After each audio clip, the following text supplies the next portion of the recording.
जय श्री राधे, जय श्री कृष्ण। भक्तजनों, आइए आरंभ करते हैं आज की कथा। द्वारिका में शाम का समय था। भगवान श्री कृष्ण के पुत्र खेल रहे थे। अचानक उनकी नजर एक कुएं की तरफ गई। वहां जाकर के देखा तो कुआं तो खाली था और उसमें एक अद्भुत गिरगिट गिरा हुआ था।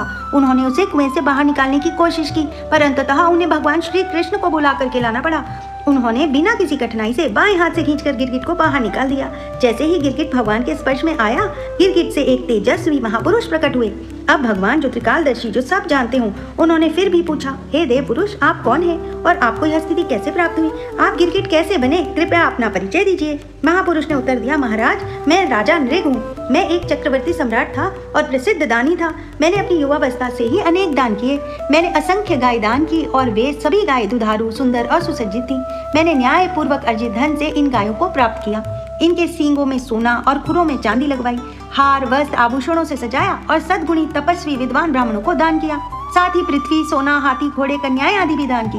बावड़ियां और धर्मशालाएं भी बनवाई, पर एक छोटी सी चूक ने मेरी दानशीलता पर पानी फेर दिया। एक दिन एक गाय भूलवश मेरी गौशाला में आ गई। वह गाय उस तपस्वी ब्राह्मण की थी जो कभी दान नहीं लेता था। मेरी गौशाला के कर्मचारियों ने उसे मेरी गाय समझ करके किसी और को दान में दे दिया।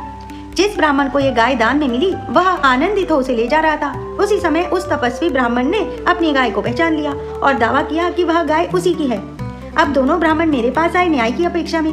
मैंने दोनों को प्रसन्न करने के लिए कोशिश की। मैं बोला, मैं दोनों को 1 लाख गौएं दूंगा। दोनों में से एक न माना। तपस्वी ब्राह्मण किसी भी हाल अपनी गाय छोड़ने को तैयार न था। अंततः मैं धर्म संकट में पड़ गया।